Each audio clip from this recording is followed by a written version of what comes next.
So after having had 5 years of experience growing strawberries in soilless greenhouse systems, I've asked Mark really in this particular video to just share with potential growers all of that sort of accumulated wisdom.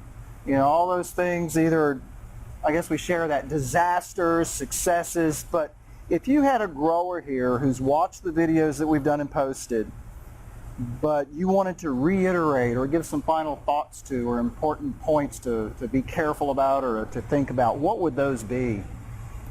Well, we're using systems here designed for strawberry production. We're using troughs that are designed for strawberry production or buckets that are for that. But basically, if you can start where you are, you know, that's a good place to start. For example, are you growing in hanging baskets? You can grow strawberries in hanging baskets. Are you a perennial grower using 3-liter press fit pots? I've grown really nice strawberries in that same system.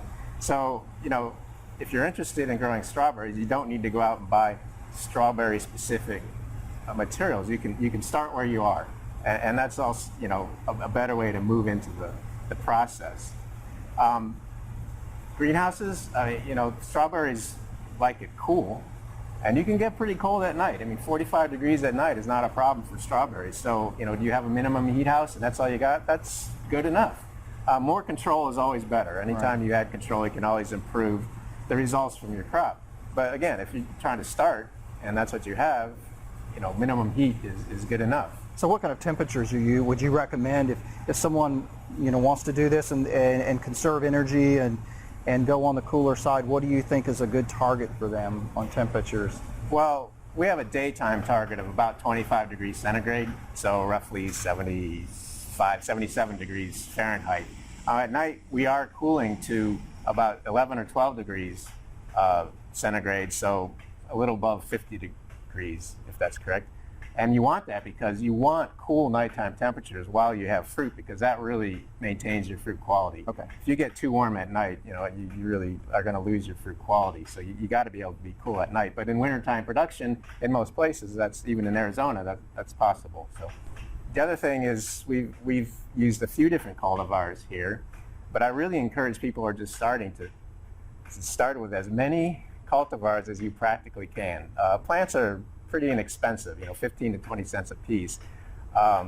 There's so many cultivars out there, and every single one is going to perform differently depending on where it is in the country and what kind of greenhouse it is and what kind of systems it's in. So, you know, if you're starting, you really want to start with as many, again, within reason, cultivars as you can, and just grow them, watch them, observe, see how they do, because some of those are going to perform well for you and others won't, and you don't want to waste your time on the ones that aren't performing well. And, you know, amongst those cultivars, there we have everbearing types. Those are going to pretty much flower most of the year. So if you're looking at wintertime production and you're planting in August or September, they're going to start flowering right away. So you could have, say, a November market with those. If you're using short day types or traditional June-bearing types, and you're planting, they're not going to initiate flowers until, you know, basically autumn starts. And so you'll see a December fruiting period, which captures some major holidays there. That's fine. But again, you want to start with as many as you practically can. Grow them, observe them. It's really the only way to learn how this plant's going to grow, is because it's so site-specific. And what's working for you and your area. And you mentioned starting out with systems you have, like you can do hanging baskets, you can do containers. That's also, if you're getting started, that's probably a great way to start learning and sort of cutting your teeth, as it were, learning your cultivars of what's going to go on. And if you think you're going to be successful, maybe before you do invest in. Exactly. I think it's a bit of a challenging crop. I mean, it's really easy to grow really nice strawberry plants, but we're not selling plants, we're selling strawberry fruit. Right. And getting that plant to flower and produce a good yield of really high quality fruit, that's where the learning curve comes, and that's what you have to learn. And starting with systems you know gives you a benefit because you understand how the system works. So you're putting a plant in that you're learning about into a system you know, and that puts you a little ahead of the curve before you start investing in things that are specifically designed for strawberry production. So. And I know, you know, it's very hard in the videos to really capture all of these points, but I know that the University of Arizona, you have a website, I believe, and a blog where you've got more information that if growers want that, they could actually visit. We've developed a strawberry website, and we're continually adding to it. We have much of the information that we've developed over those years, and there's a lot of good basic information there and some resources to go for additional information.